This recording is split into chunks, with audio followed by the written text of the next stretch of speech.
तुम जानो, तुम्हारा काम जाने, तुम्हारा पुत्र जाने, हमारा कार्य पूरा हुआ।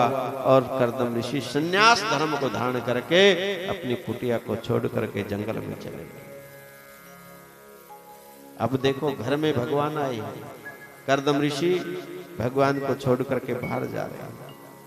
मानो भगवान तो आ गए, अब उस भगवान की स्थिति बनी रहे, उस भगवान को अपने हृदय में धारण कर लिया।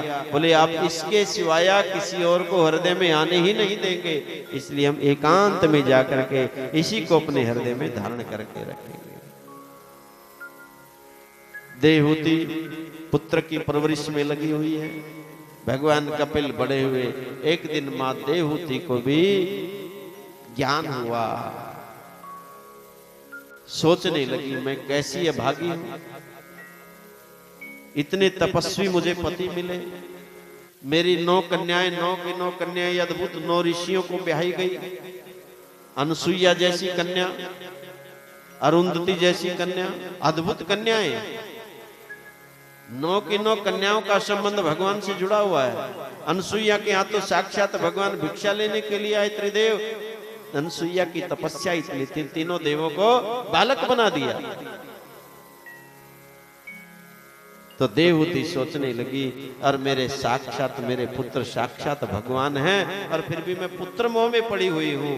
आज मां देवहूति ने अपने पुत्र कपिल भगवान को स्नान कराया, और स्नान करा करके सामने बैठाया और स्वयं हाथ जोड़ करके बैठ गई। कहने लगी प्रभु अभी तक मैं अज्ञानता में जी रही थी, अभी तक मैं मोह में बंधी हुई थी, ये पुत्र का बच्चों का मोह में बंधी हुई थी। प्रभु अब अपने ज्ञान रूपी कुल्हाड़ी उठाइए और मेरे इस मोह रूपी बंधन को काट डालिए। भगवान कहने लगे मां मैं तो आपका बेटा हूं, आप मेरी मां हैं। मां देवहूति कहने लगी प्रभु अभी तक मैं इसी मोह में पड़ी हुई थी कि आप मेरे पुत्र हो, लेकिन वास्तविक रूप से तो आप सबके पिता हो। आप मेरा अज्ञान अंधकार दूर कीजिए, मैं आपकी शरण में हूं, मैं आपके चरणों में हूं। आप मेरे गुरु हैं, आप मेरे भगवान हैं, मेरा अज्ञान दूर कीजिए, मेरे मोह के बंधनों को काट डालिए। मैया भगवान कपिल कहते मैया बंधन तो इस संसार में किसी का होता ही नहीं, आत्मा कभी बंधनों में बंधती ही नहीं। आत्मा तो आजाद है, बंधनों से मुक्त है। बंधनों में अगर हम मन को मानते तो ये हमारा अपनी कल्पना है कि हम बंधे हुए हैं। हमने संसार को अपना मान लिया जबकि है नहीं। गली में खेलते हुए 2 बच्चे, उनमें एक अपना है एक दूसरे का है। अपने को चोट लगी तो भाग करके उठाएंगे, दूसरे को चोट लगी तो उतनी ममता नहीं। क्यों? क्योंकि हमने उसको अपना नहीं माना। बस यही फर्क है। बोले दोनों को एक समान जब समझ जाओगे, न वो अपना है न वो अपना है, ये जो ममता हमारी हम मान ली हमने कि ये मेरा है, बस इसी का त्याग करना है, छोड़ना है। कपिल भगवान कहते मां आत्मा कभी बंधनों में बंधती नहीं, और मैया आत्मा का तो कभी जन्म भी नहीं होता, ये तो अजन्मा है, जन्म और मृत्यु से रहित है, ये मरती भी नहीं है। जन्म क्या है, मृत्यु क्या है, जीवन क्या है, माया क्या है, ये सब मां देवहूति ने भगवान कपिल से प्रश्न किए, और भगवान ने एक एक प्रश्नों का उत्तर दिया। मां माया वास्तविक रूप से जो दिखाई देता है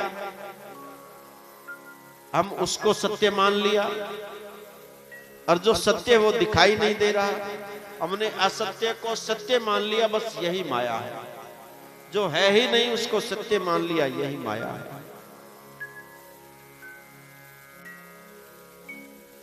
माया परमात्मा की अधीन है। इस सारा संसार परमात्मा की माया से ही रचा हुआ है, और वो इसके अंदर विद्यमान है।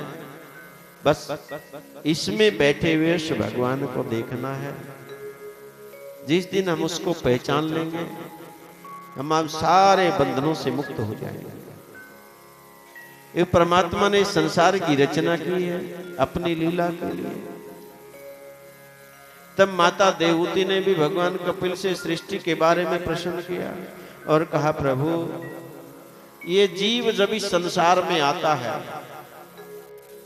वैसे तो इस संसार दुखमय है, यहाँ में कुछ सुख दिखाई ही नहीं देता। और इस संसार की एक बात और मैं बताऊं, इस संसार में सुख नाम की कोई चीज है ही नहीं। बोलो जय श्री कृष्ण। इस संसार का एक नाम है दुखालय। दुखालय में क्या मिलेगा? पुस्तकालय में क्या मिलता है? पुस्तकें मिलती है। भोजनालय में भोजन मिलता है। औषधालय में औषधि मिलती है। तो दुखालय में क्या मिलेगा? दुख मिलेगा, वहां सुख तो है ही नहीं। तो इस संसार का नाम है दुखालय। तो इसमें हम इस दुखालय में सुख ढूंढने जाएं तो ये हमारी मूर्खता है। भगवान कहते हैं, मां ये सारा संसार दुखमय है, सुख है ही नहीं। यह जीव अपने कर्मों के भोग भोगने के लिए आता है,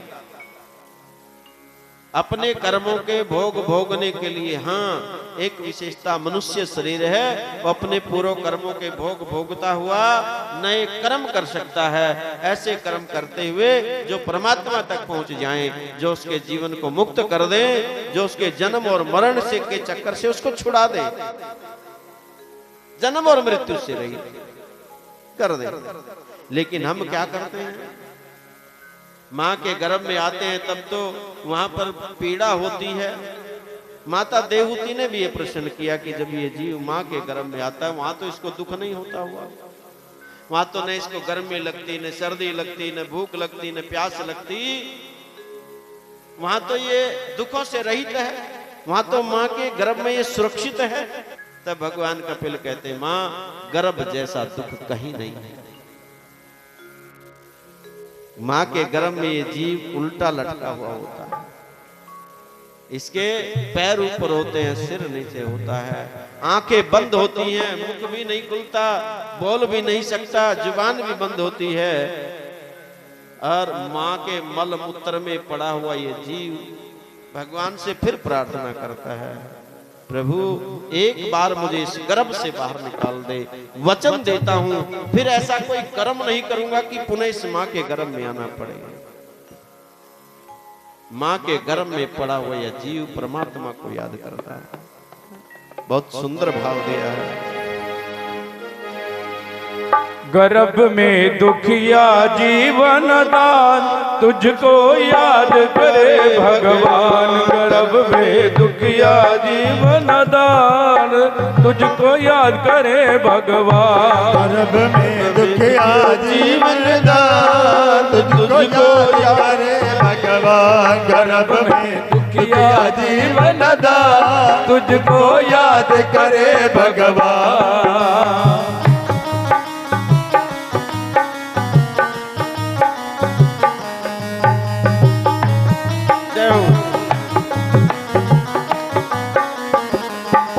अंधेरा धूप ना चानन चमके, बालक तोरी वांगू लमके। अंधेरा धूप ना चानन चमके, बालक तोरी वांगू लमके। गुच्छा गुच्छा गेंद समान, तुझको याद करे भगवान। गर्भ में दुखिया जीवन दान, तुझको याद करे भगवान। गर्भ में दुखिया जीवन दान, तुझको याद करे भगवान।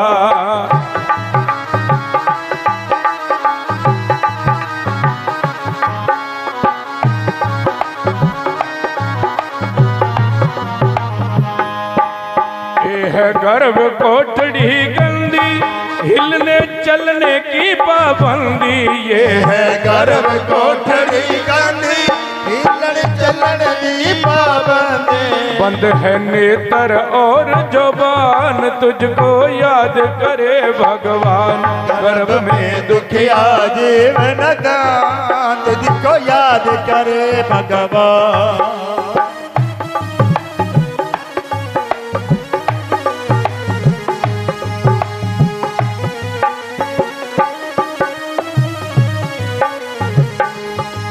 प्रभु जी हालत अपनी दस दे, मां दे मल मूत्र विच फसदे प्रभु जी हालत अपनी दसदे मारे मल मूतर विच वसदे दुखिया जीव दा कर कल्याण तुझको याद करे भगवान गर्भ में दुखिया जीव नदान तुझको याद करे भगवान गर्भ में दुखिया जीव नदान तुझको याद करे भगवान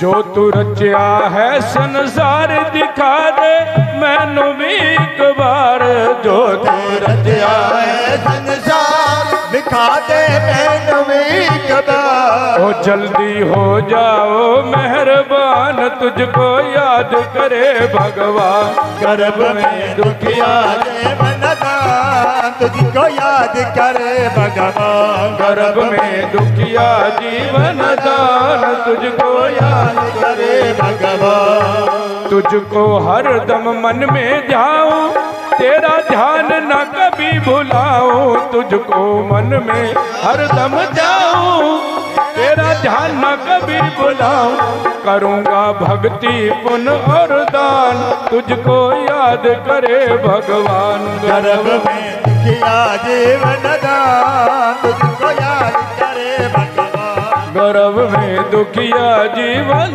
दान तुझको याद करे भगवान गर्भ में पड़ा हुआ यह जीव उस समय परमात्मा को याद करता है, प्रभु एक बार मुझे इस गर्भ से बाहर निकाल दे। भगवान कहते कि बाहर निकलते तू फिर मुझे भूल जाएगा। यहाँ प्रतिज्ञा करता है, गर्भवास में कौल किया था, भजन करूंगा, वचन दिया था, हजारों वचन देता, लेकिन बाहर जैसे ही परमात्मा की कृपा से 9 महीने बाद प्रसव वायु के वेग से ये जीव मां के गर्भ से बाहर आता है। बाहर आते ये रोने लग जाता है। बाहर आते देखता संसार की माया इसको बांध लेती है। फिर ये रोता है कि प्रभु कम से कम अंदर आपके दर्शन तो हो रहे थे, या तो वो भी नहीं। बड़ा होता है माँ की ममता में, पिता के प्यार में, भाई बंधुओं के उस बंधन में ऐसा बनता चला जाता है। फिर शिक्षा दीक्षा में, फिर कमाने में, फिर परिवार के लिए इकट्ठा करने में परमात्मा को भूल जाता है।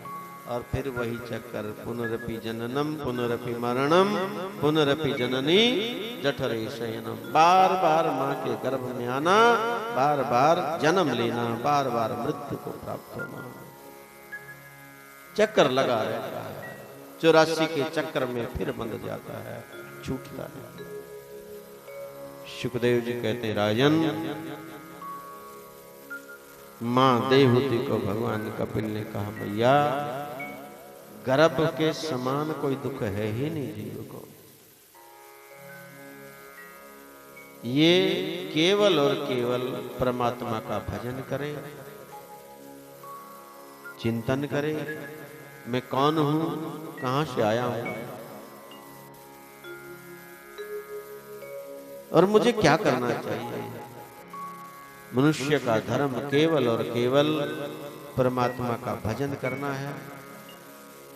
और सब योनियां भोग भोगने के लिए हैं, लेकिन मनुष्य योनि में केवल भक्ति की जा सकती है। इसलिए तो देवता भी शरीर के लिए तरसते हैं, मानव शरीर के लिए। परमात्मा का भजन, परमात्मा की भक्ति, दान, पुण्य, सेवा और सुमरण केवल मनुष्य शरीर में ही किया जा सकता है। माता देवहूति को भगवान कपिल ने कहा, मां ये आत्मा निर्लेप, निर्विकार, निर्विशेष है। अपने कर्मों के अनुसार ये जन्मती और मरती दिखाई देती है। जन्म और मृत्यु केवल शरीर का है, आत्मा का नहीं। और ये आत्मा तो जैसे ये शरीर जीर्ण शीर्ण हो जाता है, ये फिर नया धारण कर लेती है। जैसे हमारा कपड़ा जीर्ण शीर्ण हो गया, फट गया, हम पुराने कपड़े को छोड़ करके नया धारण कर लेते हैं, ऐसे ये आत्मा भी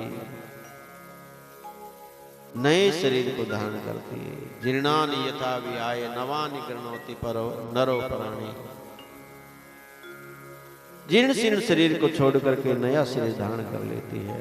माँ, ये आत्मा तो निर्लेप निर्विकार, इसको कोई मार नहीं सकता, न अग्नि जला सकती, न वायु सुखा सकती, न पानी भिगो सकता है, न अस्त्र शस्त्र इसको काट सकते हैं।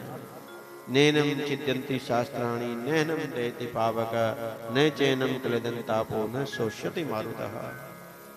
ये तो निर्लेप है, निर्विकार है, निर्विशेष है, अजर है, अमर है।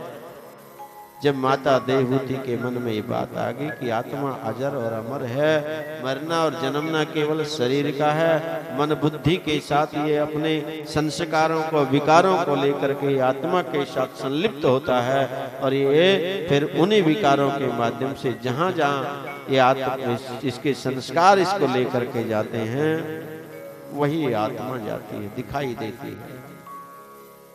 माँ के मन में जो मोह था, अज्ञान था, वो दूर हो गया, और माँ मानो सिद्ध बन गई। भगवान कपिल ने अपनी माँ देवहूति को प्रणाम किया और वहां से प्रस्थान कर गए, चले गए गंगा सागर की ओर। बोलिए कपिल भगवान की जय। माता देवहूति का वंश यहीं तक चला। सुखदेव जी कहते हैं, राजन, मनु महाराज की सबसे बड़ी कन्या, उसका विवाह राजा रुचि प्रजापति के साथ हुआ। उसके यहाँ साक्षात भगवान यज्ञ रूप से प्रकट होकर के आए, अपनी पत्नी दक्षिणा के सहित। यज्ञ की पत्नी दक्षिणा है। तीसरी कन्या थी, सबसे छोटी कन्या प्रसूति, उसका विवाह दक्ष प्रजापति के साथ किया।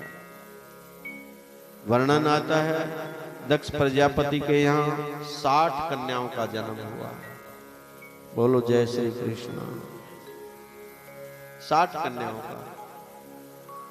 उनमें सबसे छोटी कन्या मां परम्बा जगदम्बा का स्वरूप सती महारानी।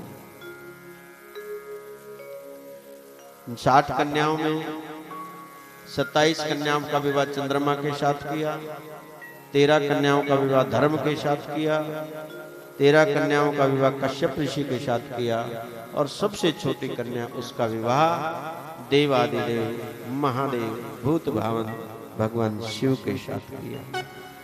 बोलिए शंकर भगवान की जय। दक्ष नहीं चाहता था, लेकिन ब्रह्मा जी के कहने पर दक्ष ने अपनी सबसे प्यारी कन्या सती का विवाह भगवान शिव के साथ किया। ब्रह्मा जी ने दक्ष को राजा बनाया, प्रजापतियों के पद पर उसका अभिषेक किया। दक्ष ने सभा बुलाई, उस सभा में सभी देवता, ऋषि, ब्राह्मण सब आए हुए हैं। और जैसे सभा के मध्य दक्ष पहुंचे, सबने उठ करके दक्ष का स्वागत किया, सम्मान किया। लेकिन सभा में बैठे हुए 3 आदमी, ब्रह्मा जी, भगवान विष्णु और शिव, नहीं उठे। दक्ष ने चारों ओर देखा, बोले सबने खड़े होकर के मेरा आदर किया है। ब्रह्मा जी तो मेरे पिता हैं, भगवान विष्णु मेरे पिता के भी पिता हैं, लेकिन ये शिव, ये रुद्र तो मेरा दामाद है, मेरे पुत्र जैसा है, इसने भी उठ करके मेरा सम्मान नहीं किया। अब दक्ष को ये अच्छा नहीं लगा, बुरा लगा। अब दक्ष भगवान शिव को देख करके कहने लगा, रे देखो देखो, ये शमशान में रहने वाला, ये भी मेरा अनादर करता है। ये तो ब्रह्मा जी के कहने से मैंने अपनी सुंदर कन्या का विवाह इसके साथ कर दिया, नहीं तो इसको कौन विवाह करता है, इसको कौन अपनी कन्या देता। अरे अघोरी है, इसको न खाने का पता, न रहने का पता, न पहनने का पता। यानी दक्ष जो मुख में आया वो कहने लगा, अपमान करने लगा भगवान शिव का। भगवान शिव तो समाधि में थे, कुछ बोले नहीं, लेकिन भगवान शिव के गणों में नंदी से चुप रहा नहीं गया। नंदी कहने लगा, रे दक्ष तू बड़ा अभिमान करता है कि मैं ही सब कुछ हूं।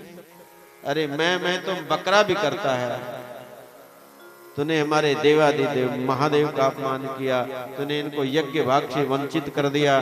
जा, मैं भी तुझे श्राप देता हूं, तेरा सिर बकरे का हो जाए। अब एक दूसरे को शाप देने लगे। भगवान शिव ने सोचा ये सम्मान सभा नहीं, ये शाप सभा बन गई। भगवान शिव वहां से उठे और चुपचाप वहां से चल दिए। सुखदेव जी कहते हैं, राजन भगवान तो कैलाश पर आकर के बैठ गए समाधि में, लेकिन दक्ष ने इसको अपना अपमान समझा। अब इसका बदला कैसे लिया जाए विचार करने लगा। लेकिन भगवान शिव ने ये बात आकर के अपनी धर्म पत्नी सती को भी नहीं बताई। दक्ष ने ईर्ष्यावश अपमान का बदला लेने के लिए एक बहुत बड़े यज्ञ का आयोजन किया। उस यज्ञ में सभी को बुलाया, देवताओं को, ऋषियों को, ब्राह्मणों को, अपनी सभी कन्याओं को बुलाया, लेकिन सती को नहीं बुलाया, देवादिदेव महादेव को नहीं बुलाया। सुखदेव जी कहते हैं, राजन जिस यज्ञ में भगवान शंकर की पूजा न हो, भगवान रुद्र की पूजा न हो, वो यज्ञ कभी सफल नहीं होता। दक्ष तो अपने अभिमान में है, सभी कन्याएं आ रही हैं। सती को भी पता चला मेरी सभी बहनें पिता के यज्ञ में जा रही हैं, हमारा निमंत्रण क्यों नहीं है। हो सकता पिता भूल गए हों। तो अपने पति के पास जाकर के कहती, प्रभु आपके ससुर के यहाँ यज्ञ चल रहा, हमें भी चलना चाहिए। भगवान शिव ने कहा, देवी वहां हमें नहीं जाना चाहिए, हमें बुलाया नहीं है। सती कहती, प्रभु पिता के यहाँ कन्या को बुलाने की जरूरत नहीं है। कन्या तो अपने पिता के यहाँ बिना बुलाए भी जा सकती है। गुरु घर जाना हो, बुलाने की जरूरत नहीं है। कथा में कहीं जाना हो तो आप ये सोचे कोई हमें बुलाएगा तब हम जाएं। गुरु घर में, कथा में, भगवान के मंदिर में किसी को बुलाने की जरूरत नहीं है। भगवान के दरवाजे 24 घंटे खुले रहते हैं और कन्या को अपने पिता के यहाँ बुलाने की जरूरत नहीं है। भगवान शिव ने कहा, देवी तुम ठीक कहती हो, लेकिन कोई विशेष आयोजन किया जाए और सबको बुलाया जाए और किसी एक व्यक्ति को विशेष रखा जाए, तो फिर उस विशेष व्यक्ति को वहां नहीं जाना चाहिए। बोलो जय श्री कृष्ण। सती नहीं मानी तो भगवान शिव ने आज वो बात बता नहीं पड़ी कि वास्तविक रूप से देवी तुम्हारे पति ने हमें जानबूझ करके नहीं बुलाया, क्योंकि वो हमारा अपमान करना चाहते हैं। अब सती के मन में और शंका होगी कि अब तो जाना जरूरी है। मेरा पति, मेरा पिता ऐसे कैसे कर सकता है, मेरे पति का अपमान कैसे कर सकता है। अगर मैं नहीं गई तो ये बात फिर ऐसे ही रह जाएगी, इसका भेद खुलेगा नहीं। इसका समाधान तो होना निश्चित है और मैं जाऊंगी तभी समाधान होगा। सती रुकी नहीं, चल पड़ी। भगवान शिव ने भी देखा कि अब ये रुकने वाली नहीं है। भगवान शिव ने भी अपने कुछ गणों को साथ भेज दिया कि जाओ अब इसकी रक्षा करना। सती अपने पिता दक्ष के यज्ञ में आई। हरिद्वार में कनखल में दक्ष की राजधानी थी। यज्ञ चल रहा था, सभी देवताओं के आसन, ऋषियों के आसन, ब्राह्मणों के आसन लगे थे। सती आई, सती ने उस यज्ञ मंडप में प्रवेश किया। पिता ने मुख मोड़ लिया, बहनों ने मुख मोड़ लिया, केवल माता ने सती को गले से लगाया।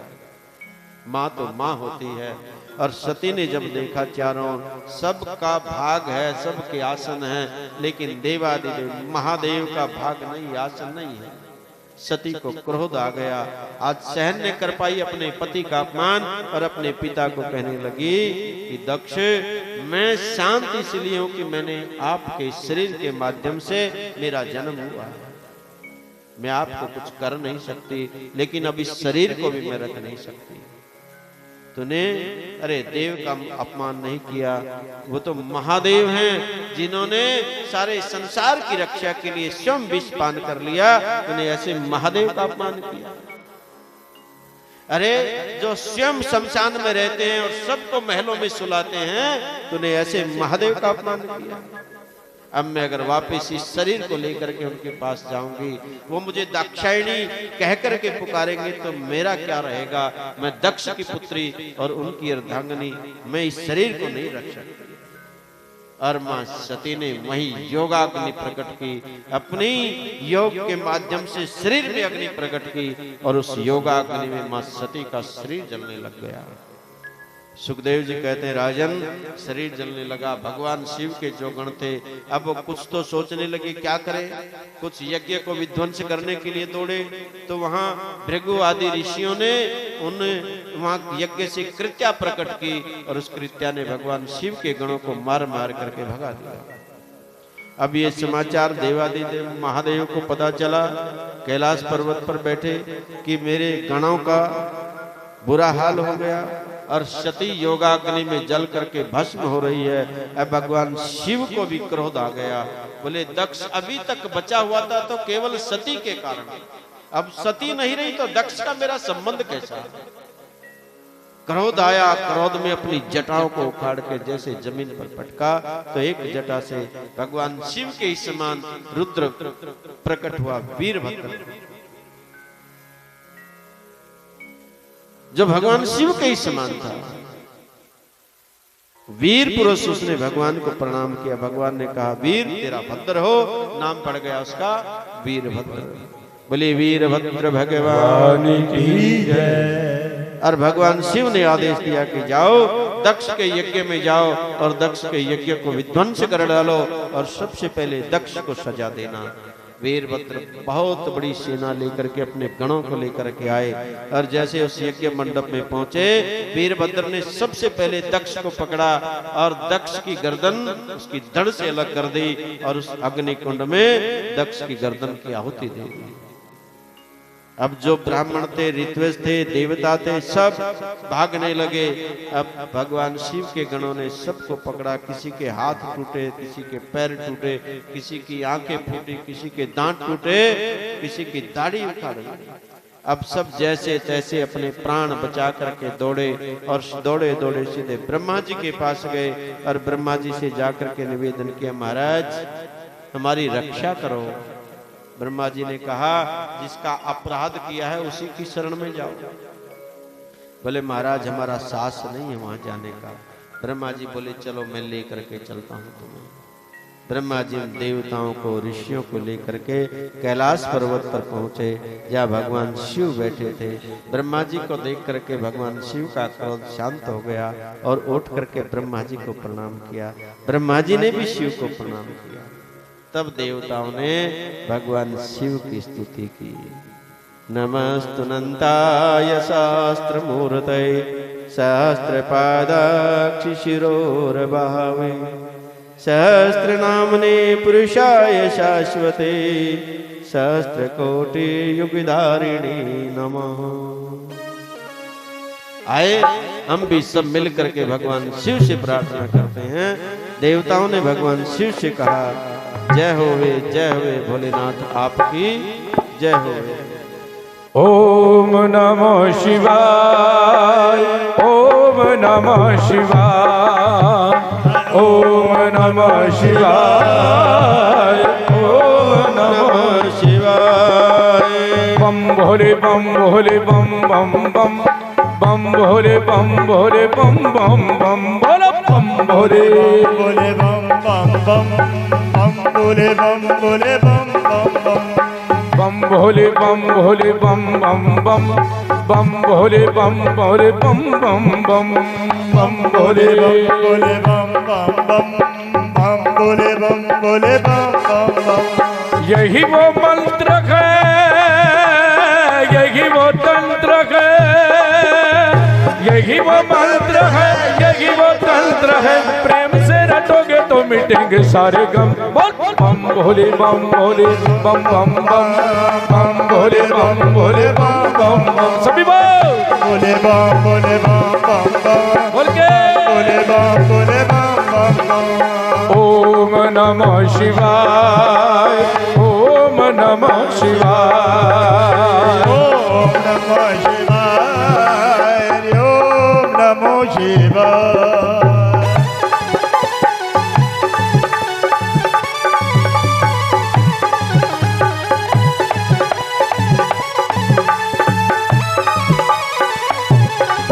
मेरे पूरे ओ मेरे पूरे कर दे काज बम भोले। मेरे पूरे कर दे काज बम भोले। मेरे पूरे कर दे काज बम भोले। मेरे पूरे कर दे काज बम भोले। तेरे भगतां दी तेरे हथ लाज, भगतां दी तेरे हथ लाज। ओ मेरे बम भोले, मेरे पूरे कर दे काज बम भोले। पूरे कर दे बम भोले, बम भोले। ओ मेरे पूरे कर दे काज बम भोले। मेरे पूरे कर दे काज बम भोले।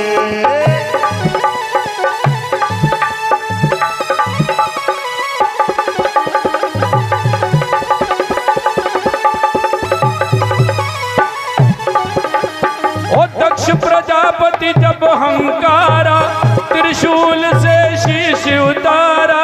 ओम नमः शिवाय, ओम नमो शिवाय, ओम नमो शिवाय, हरि ओम नमो शिवाय। दक्ष प्रजापति जब हंकारा, त्रिशूल से शीश उतारा। माफी मांगी होश में आयो, बकरे का तब शीश लगायो, शीश लगायो, शीश लगायो। बकरे ने मुख से जो बोली बम बम,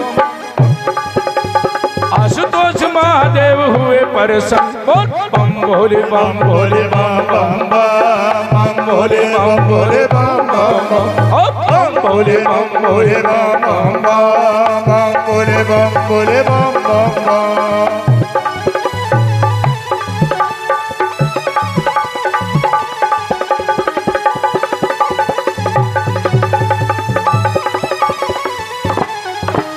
ओ सारा जगत तेरी करता पूजा, जगत कर तेरी पूजा। ओ सारा जगत कर तेरी पूजा। सारा जगत कर तेरी पूजा। तेरे जया कोई देव न दूजा, तेरे जया कोई देव न दूजा। तेरे जया कोई देव न दूजा। तेरे जया कोई देव न दूजा। ओ सुनो भगतां दे दिलां दी आवाज, भगतां दे दिलां दी आवाज। ओ मेरे बम भोले, मेरे पूरे, ओ मेरे पूरे, ओ मेरे पूरे कर दे काज बम भोले। मेरे पूरे कर दे काज बम भोले।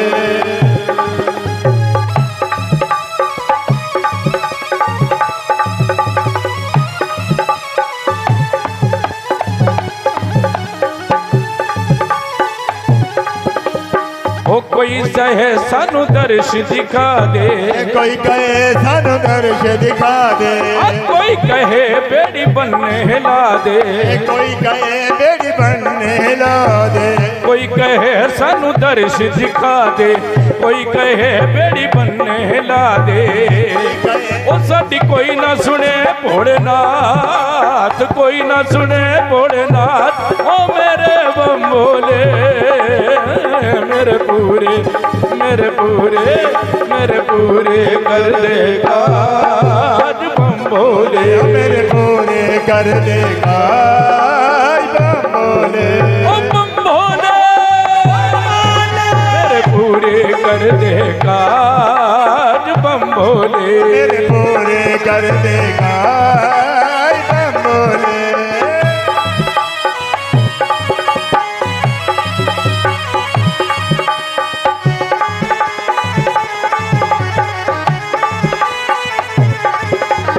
और राजू भी हरिपुरिया गावे, राघवे हरपुरिया गावे, तेज सलीम तेरे गुण गावे, सलीम तेरे गुण गावे।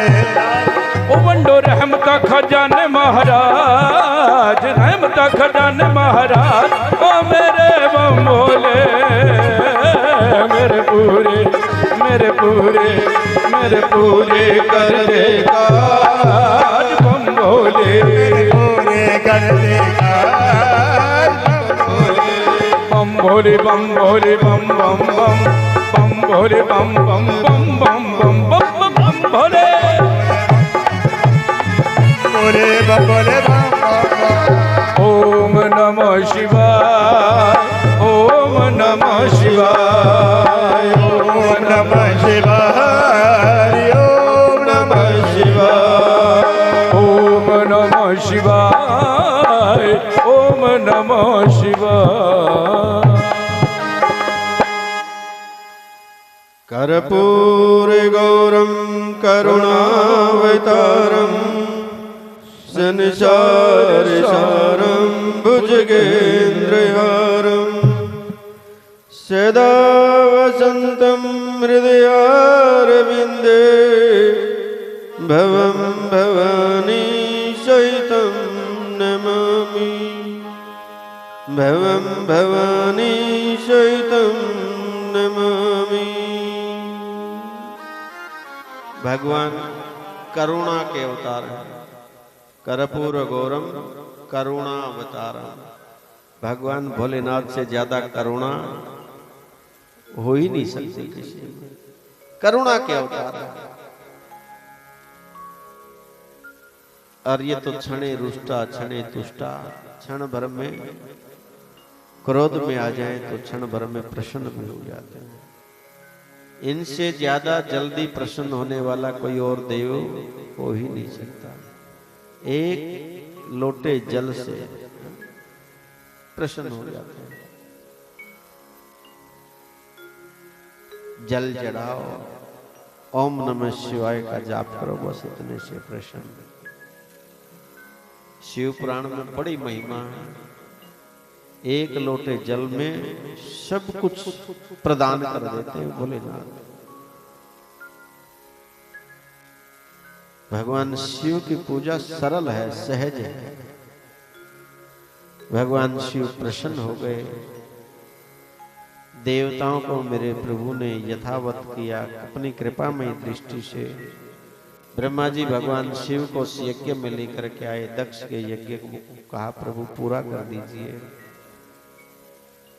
भगवान आए, देखा दक्ष की तो धड़ पड़ी है, गर्दन है ही नहीं।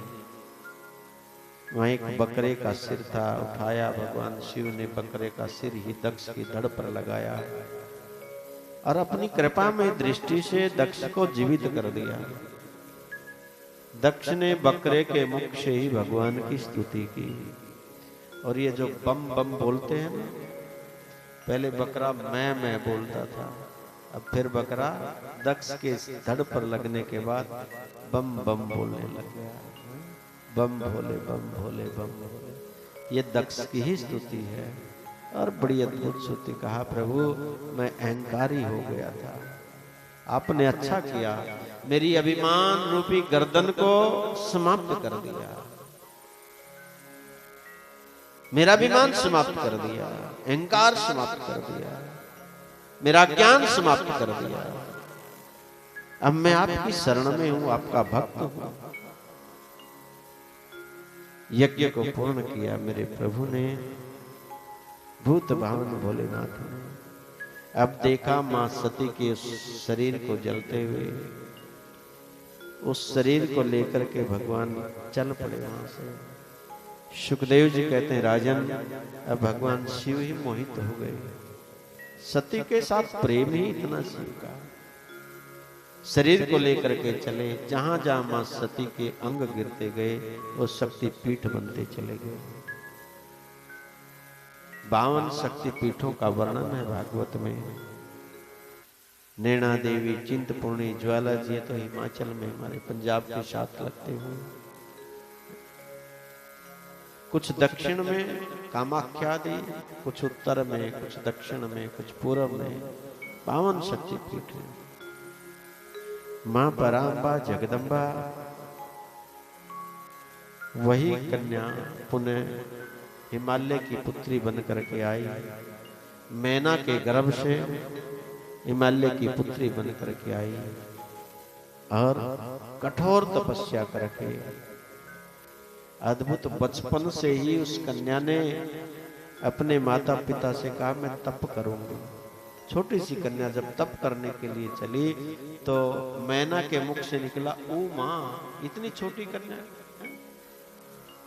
कोई अद्भुत आश्चर्यजनक कोई बच्चा कार्य करता ना तो माता के मुख से निकलता ओ माँ। तो माँ मैना के मुख से निकला उमा, तो उस माता का नाम पड़ गया उमा। पर्वत की पुत्री है तो पार्वती कहलाई। और पुनः तपस्या करके भगवान शिव का वर्ण किया, भगवान शिव के साथ विवाह किया तो बन गए उमापति महादेव। बोलिए उमापति महादेव की जय। वही पराम्बा जगदम्बा माता भगवान शिव को प्राप्त किया। सुखदेव जी कहते हैं, राजन 3 कन्याओं का वर्णन, 2 पुत्र प्रियव्रत और उत्तानपाद। महाराज मनु ने उत्तानपाद को राजा बनाया। उत्तानपाद की 2 पत्नियां हैं, सुनीति और सुरुचि। सुनीति का एक पुत्र है जिसका नाम है ध्रुव और सुरुचि का पुत्र है उत्तम। देखो उत्तानपाद कहते हैं जिसका पद ऊपर हो। दूसरा भाव है जिसके पैर ऊपर हो। ऊर्ध्व पादो यस्य उत्तानपाद, जिसके पैर ऊपर हैं सिर नीचे है। ऐसा कौन है? बोले हम सब तो हैं। जब माँ के गर्भ में आते हैं तो हमारे पैर ऊपर होते हैं, सिर नीचे होता है। हम सब उत्तानपाद हैं। 2 पत्नियां हैं। हमारी 2 प्रकार की बुद्धि है, एक सुनीति, एक सुरुचि। सुनीति, सुनीति कहते हैं जो वेद के अनुसार आचरण करने वाली बुद्धि है, जो गुरुओं ने मार्ग बताया है उस मार्ग पर चलने वाली बुद्धि को सुनीति कहते हैं, श्रेष्ठ नीति के अनुसार जो आचरण करता है। एक सुरुचि यानी स्वरुचि, हमने जो अच्छा लगा वही कर लिया, वही उत्तम मान लिया। तो सुरुचि का बेटा है उत्तम, सुनीति का बेटा ध्रुव। ध्रुव माने अटल, जो एक स्थिर है, अटल है, जिसके चारों ओर संसार घूमता है लेकिन ध्रुव अटल है। जैसे गाड़ी की धुरी होती है, धुरी एक जगह स्थिर रहती है, पहिया चारों ओर चक्कर काटता है। उस धुरी से ही शब्द बना ध्रुव, जो अटल है, एक जगह स्थिर है, अपने ज्ञान में स्थिर है, अपनी भक्ति में स्थित है। लेकिन यहाँ उत्तानपाद सुरुचि से ज्यादा प्यार करता है, मोह है सुरुचि के प्रति। अब सुरुचि के कहने पर राजा उत्तानपाद ने सुनीति को महल से बाहर निकाल दिया। हमारे जीवन में भी कभी कभी ऐसा होता है, हमें जो अच्छा लगा हम वो कर लेते हैं, सुनीति यानी नीति की बात को छोड़ देते हैं, अपने अंदर से निकाल देते हैं। बोले अभी तो बहुत जीवन पड़ा है, भक्ति करने का, भजन करने का, कर लेंगे, अभी क्या, अभी तो जो मन में आए अच्छा खाए, अच्छा पहने, अच्छा घूमे, अच्छा पहरे। सुरुचि के अनुसार चलते हैं, सुनीति का त्याग कर देते हैं। यहाँ राजा उत्तानपाद ने भी यही किया। लेकिन सुनीति को किसी के प्रति ईर्ष्या नहीं है। अपनी छोटी बहन है सुरुचि, उसके प्रति ईर्ष्या नहीं कि मेरी बहन की वजह से मेरा घर छूट गया, मेरे बच्चे के सिर पे से पिता का हाथ चला गया, कोई चिंता नहीं। अपने बच्चे को महल के बाहर एक कुटिया बनाई, अपने बच्चे की परवरिश करती है, संतों का सत्संग करती है, भगवान का भजन करती है। निश्चिंत हो गया। अब तो उसको ये लगने लगा कि भजन के लिए समय और अच्छा मिल गया। महल में रहती तो बहुत सारे काम करने पड़ते थे, अब मुझे केवल भगवान का ही भजन करना है। निरंतर भजन में लगी रहती है, अपने बच्चे का लालन पालन करती है, अपने बच्चे में अच्छे संस्कार देती है। एक दिन ध्रुव खेलता खेलता महल में गया। राजा उत्तानपाद अपने छोटे बेटे उत्तम को गोद में लेकर के बैठा था, उसको लाड़ लड़ा रहा था। ध्रुव ने सोचा कि मैं भी अपने पिता की गोद में बैठूं। ध्रुव पिता की गोद में सिंहासन पर चढ़ने लगा तो उतने में सौतेली माँ सुरुचि आई, देखा और सुरुचि ने ध्रुव जी को डांट दिया, अरे ध्रुव कहाँ जा रहा है? तू इस राजा की गोद में बैठने का अधिकार तेरे पास नहीं है, सिंहासन पर चढ़ने का अधिकार तेरे पास नहीं। क्यों? क्योंकि तूने अभागी सुनीति के गर्भ से जन्म लिया है।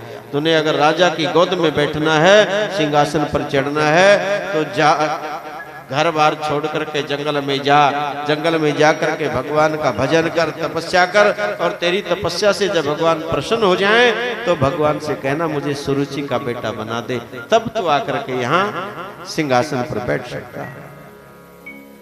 सुरुचि ने कितना बड़ा अपमान कर दिया भगवान का भी, यानी तपस्या करके भी तो मांगना सुरुचि का गर्भ, यानी भगवान से भी बड़ा सुरुचि का गर्भ है, ऐसा सुरुचि मानती है। ध्रुव जी रोने लगे। राजा उत्तानपाद ने टोका नहीं सुरुचि को, रोका नहीं। ध्रुव जी को और बुरा लगा, वो रोने लगे। रोते रोते अपनी माँ सुनीति के पास आए। सुनीति ने कहा, बेटा क्यों रो रहा है? रोते हुए ध्रुव ने सारी घटना बताई कि मेरी माँ सुरुचि ने मुझे डांट दिया। क्या कहा तेरी माँ ने? कि जंगल में जा, भजन कर, भगवान का भजन कर, तपस्या कर, और तेरी तपस्या से जब भगवान प्रसन्न हो जाएं, तब तू सुरुचि का गर्भ मांगना, तब तू राज सिंहासन पर बैठने का अधिकार होगा। सुनीति ने कहा, बेटा एक बात मैं आपको बताऊं, देखो माँ हो तो कैसे हो, कि तेरी माँ सुरुचि ने कुछ भी गलत नहीं कहा।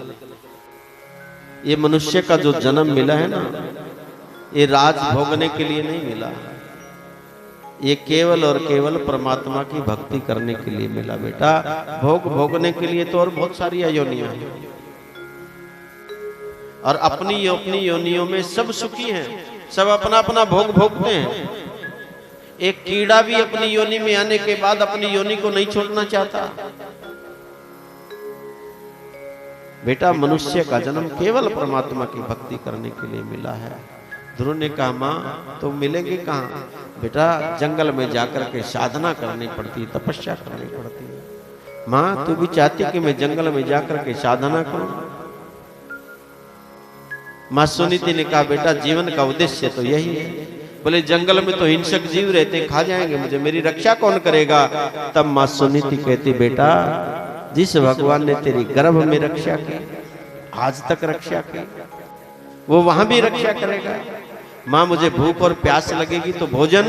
बोले बेटा गर्भ में जब तू था तब तेरी भूख और प्यास की तृप्ति किसने की?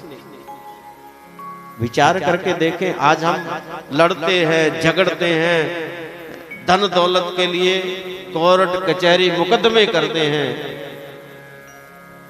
दो रोटी के लिए। लेकिन जब ये जीव माँ के गर्भ में होता है, वहां इसका पोषण कौन करता है? माँ की नाभि के नाल के माध्यम से भगवान ही इसका पोषण करते हैं। माँ जो खाती है वही इसको जाता है। माँ के गर्भ से बाहर आता है, जानता नहीं खाना पीना, माँ के स्तनों में दूध दे देते हैं भगवान। इसके जन्म से पहले तो वहां दूध नहीं था, फिर कहां से आया? मानो भगवान माँ के स्तनों का सीधा संबंध क्षीर सागर से, दूध के समुद्र से जोड़ देते हैं कि बच्चा जितना पिए वो दूध खत्म नहीं होता। कहां से आता है? परमात्मा की कृपा से। जब बच्चा थोड़ा बड़ा होता है, दांत आ जाते हैं, तो फिर भगवान कहते हैं कि अब दांत आ गए, कुछ खाने लग गया, अब दूध छोड़ दे। फिर दूध कम कर देते हैं, खाने लगता है। दांत कच्चे, फिर दांत थोड़े मजबूत होते हैं, तो भगवान कहते हैं कि अब थोड़ा खाने लगा, तो अब ये दूध के दांत हैं। भगवान फिर पत्थर के दांत दे देते हैं। बेटा अब इन दांतों से तू पत्थर भी चबाएगा तो वो भी हजम हो जाएगा। कौन बदली करता है वहां? परमात्मा सारी व्यवस्था परमात्मा करते हैं। भोजन पचाने की क्रिया खाने से लेकर के पचाने तक सब परमात्मा करते हैं। माँ सुनीति भी यही कहती, बेटा जब सारी व्यवस्था सारी सुरक्षा परमात्मा करते हैं तो तू काहे को चिंतित है? सब कुछ वो करने वाले हैं, तूने तो केवल बस उसका नाम जपना है। ध्रुव कहा, माँ तो जंगल में जाऊं? माँ सुनीति ने भी आशीर्वाद दिया। ध्रुव चल दिया। अबोध बालक है, 5 वर्ष की अवस्था है, लेकिन माँ के संस्कार देखिए, घर छोड़ करके चल दिया। अब बाहर आया, जंगल की ओर आया तो सोचने लगा, मैं भगवान को भजूंगा कैसे? मुझे तो कोई मंत्र याद नहीं, मेरा तो कोई गुरु नहीं, मैंने तो किसी से शिक्षा नहीं ली, परमात्मा अगर मिलेंगे कैसे? जब मन में संकल्प आया, गुरु की भावना जगी, तो मानो परमात्मा ने ही प्रेरणा दी देवऋषि नारद जी को कि जाओ, मेरा भक्त आ रहा है, उसको शिक्षा और दीक्षा दीजिए। परमात्मा की कृपा देखिए, देवऋषि नारद जी आए।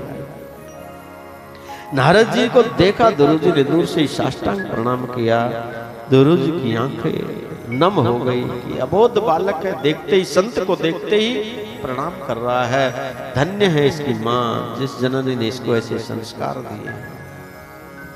प्रणाम ध्रुव ने किया है, आशीर्वाद माँ को मिल रहा है। क्यों? क्योंकि अब माँ ने बच्चे में संस्कार ऐसे डाले हैं। माताएं अपने बच्चों में बचपन से संस्कार अच्छे डालें। संतों को, अपने बड़ों के सामने कैसे प्रणाम करें, कैसे जाएं, है? लेकिन आजकल तो बड़ी समस्या है, बच्चों में संस्कार भक्ति भाव के नहीं, मोबाइल के पड़ गए। माता भी बच्चों से पीछा छुड़ाने के लिए मोबाइल थमा देती है हाथ में, फिर वो बच्चा मोबाइल में लगा रहता है, उसकी यादाश्त भी चली जाती है, आंखों की रोशनी चली जाती है, फिर वो किसी काम का नहीं रहता। बुद्धि और दिमाग नाम की उस चीज में रहती नहीं, क्योंकि सोचने की सारी शक्ति तो उसने मोबाइल में ले ली। ध्यान देना मेरी माताओं, बच्चे में लाड़ प्यार करो खूब, लेकिन ऐसा नहीं। आज की जो जनरेशन है, सावधान हो जाओ। बच्चों को अच्छी पुस्तकें पढ़ाओ, अच्छी कहानियां सुनाओ, अच्छी कथाएं सुनाओ। आपके पास समय नहीं तो बच्चों को उनकी दादा दादी के पास रखो, वो उसको कहानियां सुनाएंगे। नाना नानी के पास रखो, वो उसको कथाएं सुनाएंगे। लेकिन आजकल सब दादा दादी के पास तो जाने नहीं देते बच्चों को। ये समय शिक्षा लेनी चाहिए, अपने बच्चों में कैसे संस्कार डालें। सुनीति ने अपने पुत्र में संस्कार डाले। नारद जी ने गले से लगाया, कहा बेटा तू किसका बेटा है, किसका पुत्र है? ध्रुव जी ने कहा महाराज सुनीति मेरी माँ है, तानपाद राजा मेरे पिता है, जंगल में जा रहा हूँ भगवान को पाने के लिए। नारद जी ने कहा बेटा ये उम्र तेरी खेलने की है, पढ़ने की है, अरे भजन तो बुढ़ापे में भी कर लिया जाता है। ध्रुव जी ने कहा गुरुदेव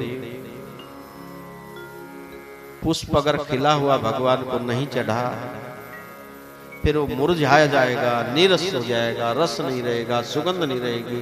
फिर उसको लाख भगवान को चढ़ाओ तो भगवान भी प्रसन्न होने वाले नहीं। इसलिए जवानी का खिला हुआ पुष्प अगर हम भगवान के चरणों में चढ़ाएंगे तो भगवान प्रसन्न होंगे। तो भजन अगर परमात्मा का हम बचपन से ही करेंगे तब परमात्मा हम पर प्रसन्न होंगे। नारद जी ने ध्रुव जी की ऐसी दृढ़ भक्ति को देखा, गले से लगा लिए, आंखों में आंसू आ गई और कहने लगे बेटा तुझे भगवान जरूर मिलेंगे, क्योंकि तेरा निश्चय दृढ़ है। और किसी चीज को जब पाना है, किसी काम को जब करना है तो आप अपना निश्चय दृढ़ कर लीजिए, मन में विश्वास कर लीजिए कि मैंने ये काम करना है। महाभारत युद्ध में अर्जुन जब विचलित हो गया था कि मैं युद्ध करूं कि नहीं करूं, तब भगवान ने यही बात कहा कि निश्चयात्मिका बुद्धि रे के कुरुनंदन, हे कुरुनंदन अपनी बुद्धि में दृढ़ निश्चय कर लीजिए कि मैंने युद्ध करना है। अरे करना ही नहीं, मैंने युद्ध जीतना है। जब तेरे मन में दृढ़ निश्चय हो जाएगा तो तेरी पराजय हो ही नहीं सकती, तेरी विजय तेरे सामने खड़ी है। पहले तू अपने मन में दृढ़ निश्चय कर लिए, निश्चय कर लीजिए। आप ही अपने मन में निश्चय कर लीजिए कि हमने परमात्मा को पाना है, भक्ति करनी है, तो परमात्मा तुमसे दूर है ही नहीं। ध्रुव जी का दृढ़ निश्चय देखा नारद जी ने और कहा बेटा अब भगवान तुझे जरूर मिलेंगे। और नारद जी ने ध्रुव जी को मंत्र उपदेश दिया। कहा बेटा इस मंत्र का जाप करना, अखंड जाप करना, मधुवन में जाकर के अपने मन को निर्मल करना, अपनी साधना को धीरे धीरे बढ़ाना और विश्वास रखना परमात्मा तुझे जरूर दर्शन देंगे। विश्वास को डगमगाने मत देना और भगवान का स्वरूप बताया, इस स्वरूप का चिंतन करना। ध्रुव जी गुरुदेव को प्रणाम करके मधुवन में यमुना के पावन तट पर गए, यमुना में स्नान करके एक वट वृक्ष के नीचे बैठ गए और भगवान के उस दिव्य मंत्र का जाप करने लगे। आए हम भी सब मिलकर के 2 मिनट ध्रुव जी के साथ अपनी साधना में मिलते हैं। द्वादशाक्षर मंत्र है ओम नमो भगवते वासुदेवाय। सब मिल करके हम भी थोड़ी देर भगवान के इसका जप करते हैं, ध्रुव जी की साधना में मिलते हैं। ध्रुव जी मंत्र का जाप कर रहे हैं। ओम नमो भगवते वासुदेवाय। ओम नमो भगवते वासुदेवाय। ओम नमो भगवते वासुदेवाय। ओम नमो भगवते वासुदेवाय। ओम नमो भगवते वासुदेवाय। ओम नमो भगवते वासुदेवाय। ओम नमो भगवते वासुदेवाय। ओम नमो भगवते वासुदेवाय। ओम नमो भगवते वासुदेवाय। ओम नमो भगवते वासुदेवाय। सुखदेव जी कहते हैं राजन ध्रुव जी जाप कर रहे हैं, पहला महीना है। ध्रुव जी ने पहले महीने में क्या किया? त्रिरात्रांते कपित्य भद्रासन, 3 दिन में एक बार केवल कंदमूल फल खाते हैं, जल पीते हैं और भगवान के नाम का अखंड जाप कर रहे हैं। ओम नमो भगवते वासुदेवाय। ओम नमो भगवते वासुदेवाय। ओम नमो भगवते वासुदेवाय। ओम नमो भगवते वासुदेवाय। वासुदेवाय वासुदेवाय। वासुदेवाय वासुदेवाय। ओम नमो भगवते वासुदेवाय। ओम नमो भगवते वासुदेवाय। दूसरा महीना प्रारंभ हुआ। अब 6 दिन में एक बार सूखे पत्ते खाते हैं, जल पीते हैं। तीसरा महीना आया, अब पत्ते खाने बंद कर दिए, केवल 9 दिन में एक बार जल पीते हैं और भगवान के नाम का अखंड जाप कर रहे हैं। श्री कृष्ण गोविंद हरे मुरारे, हे नाथ नारायण वासुदेवा। श्री कृष्ण गोविंद हरे मुरारे, नाथ नारायण वासु। मिल करके गए हे नाथ नारायण वासुदेवा। हे नाथ नारायण वासुदेवा। हे नाथ नारायण वासुदेवा। हे नाथ नारायण वासुदेवा। श्री कृष्ण गोविंद हरे मुरारी, हे नाथ नारायण वासुदेवा। श्री कृष्ण गोविंद हरे मुरारी, हे नाथ नारायण नारायण वासुदेवा। चौथा महीना 12 दिन में बीता तो 5वां महीना जैसे प्रारंभ हुआ। चौथे महीने में केवल 12 दिन में एक बार वायु का भक्षण करते थे, जल भी छोड़ दिया। 12 दिन में एक बार श्वास लेते थे और भगवान के नाम का जप कर रहे हैं। 5वां महीना जैसे ही प्रारंभ हुआ, वायु का भक्षण भी छोड़ दिया, अपनी वायु को खींचा, अपने प्राणों को ब्रह्मरंध्र में लेकर के गए और वहां पर रोक लिया। आंखें बंद कर ली, दोनों हाथ ऊपर कर लिए, पैर के एक अंगूठे पर खड़े हुए और भगवान के उस दिव्य स्वरूप को जो गुरुदेव नारद जी ने बताया था उसको अपने चित्त में धारण कर लिया और मन से भगवान के नाम का अखंड जाप कर रहे हैं।